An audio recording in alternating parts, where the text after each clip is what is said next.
it's so much conditioning that we have about who we are, and that's the identification with who we think we are is much more stronger than the identification with the emptiness or the singularity point in ourselves. So, how can we discern the difference between who we think we are and who we really are by doing this kind of practice?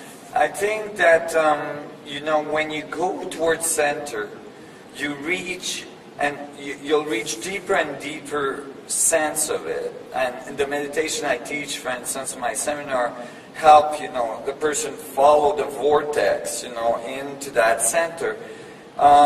You start to discover your essence. It might be something like a, you know, an essence that was like a really faint memory. You know, when you get there, you might say, wow, I remember this feeling from when I was a child. You know, this is really who I am. And so all the rest of the stuff that we've piled on top of that starts to fall out. You know, all the masks and all the behavior that we've kind of picked up along the way as survival, you know, in this crazy world of ours, you know, kind of starts to fall off. So we become more authentic to ourselves. And all sorts of powers that maybe we didn't know we had comes back to us. Yeah. There's one thing, we're getting to the close. I didn't want to take much more time of your... but there's one thing that I always felt for a very, very long time, and it is that, I know you're scientist, so don't take it personally, but I feel that science fiction is more advanced than science. Always. So I was not crazy about thinking that. No, always.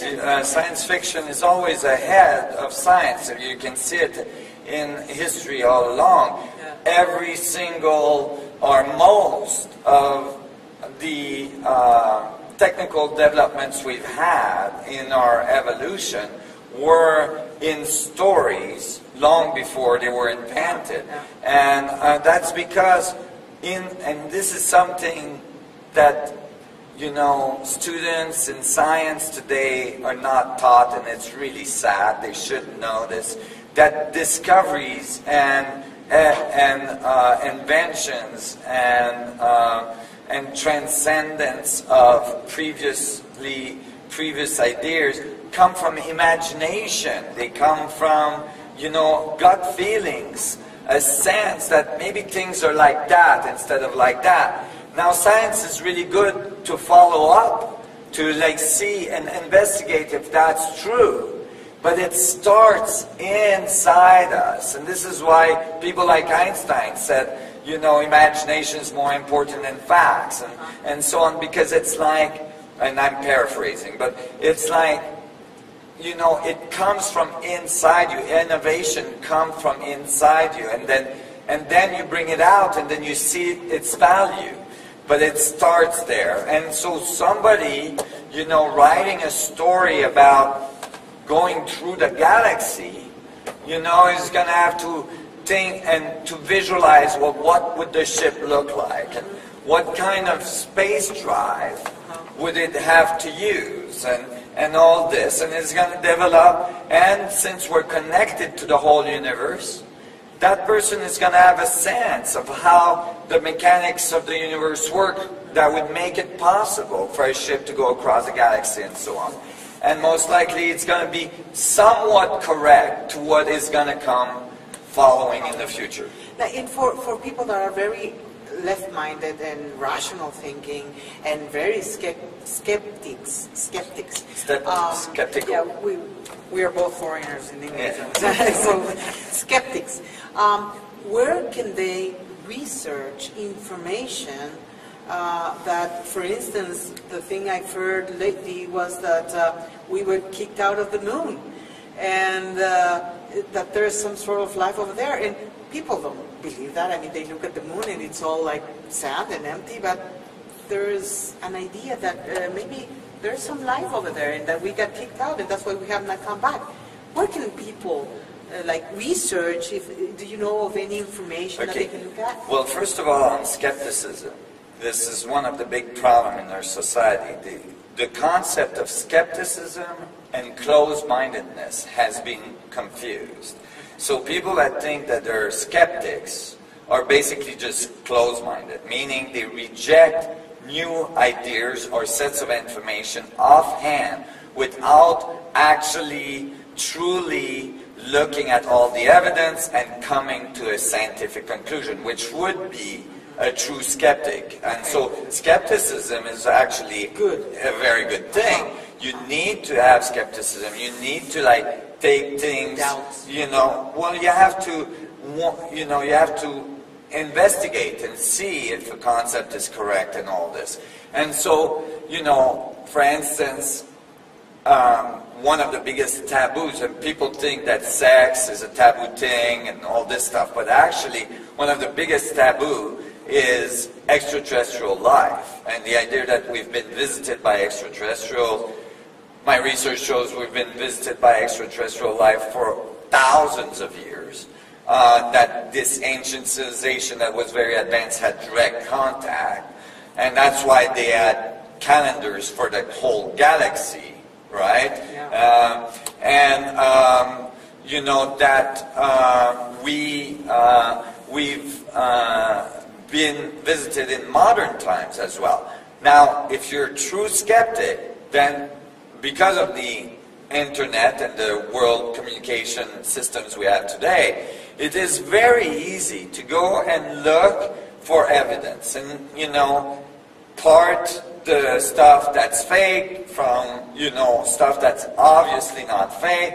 You have military personnel that has come forward, that have talked, and astronauts, cosmonauts, people that are the most entrusted people on our planet today that have come forward and actually swore in front of the American Congress and in other countries in front of their governments and so on that, you know, there was direct contact, that there's, you know, extraterrestrial bases on the backside of the moon, all sorts of things that, you know, seems totally irrational. As you hear them for the first time, it's like, oh my God, what is he saying? Well, you know, it's not so far-fetched in the context of a universe which we're discovering today. You know, not so long ago, 20 years ago, in most physics conference where I talked about extraterrestrial life, most physicists and astrophysicists said that it's most likely extremely rare that life develop in the universe anywhere else. And the reason why they were saying that is they're saying water is most likely extremely rare, planets are most likely extremely rare, and, you know, and those are the two, you know, necessary elements. And since then, we've discovered, and, you know, I always question them, how do you know that water is so rare? Since then, we've discovered that everywhere we look in the universe, and I mean everywhere, even between galaxies, and we see water. We see the spectral line of water. It's everywhere. Now we're discovering that even stars are born in immense water vapor clouds, almost like a placenta, you know, and you know, water is prominent. And we're discovering at the same time that almost every star we look at has planets. And so now, you know, the equations are reversing, and we're realizing most likely there's a lot of life in the universe. We're even seeing amino acid clouds flying through space. And so all the elements are there for life. And there's absolutely no reason that societies on other planets would have thousands of years of evolution on us. And, you know, you see what we've done in 150 years. We went from like horse and buggy to like going to the moon, right? You know, imagine that we had 1,000 years advancements on that. We might be going to the other side of the galaxy like we go to Sydney, Australia today, which 100 years ago seemed completely far-fetched. You know, and so the idea that we're alone is erroneous. The idea that other civilizations could not make it. the idea that other civilization could not make it here is erroneous. And so, you know, there's most likely a lot of life, a lot of possibility for that life to visit us, and there is thousands, millions of pieces of evidence, independent witnesses, very interested people, and so all that put together, if you're a true skeptic, Star Wars. you have to realize, you know, this is the conclusion. This is the only conclusion you can get to. Well, it seems that we're stepping from, like in the Middle Ages, believing that the Earth was flat, to realizing that the Earth is round.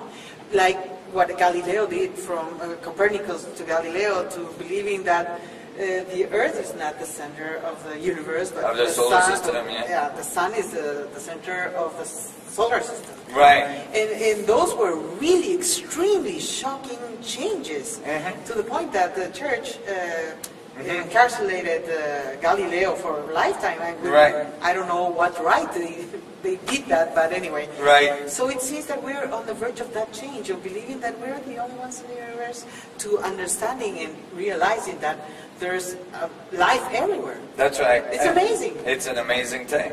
And what you've done is just so, no words from my part to thank you for all that you are bringing forward, because I think it's the missing link. Thank you. And I know, and I'm sure that the rest of the people that are here and people that know you or for the work you're doing feel this immense gratitude, because it was something that we were really, really needing strongly, and you came along, and it was like you had all this brain and strength to go in that direction, to bring something that was so crucial for humanity's development. So I just want to thank you for the time you've given us, for all the information that you've shared with us. I know there's so much more, but I think in a next opportunity that we'll meet again, we'll go a next level.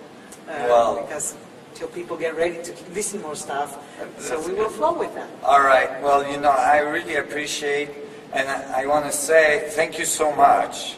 And at the same time, I couldn't do it without you. I couldn't do it without everybody else.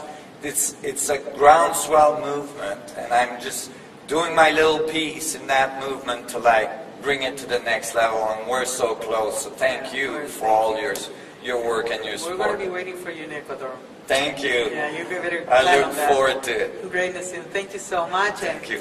Hope you enjoyed it. We'll Hope see you soon. guys enjoyed it too.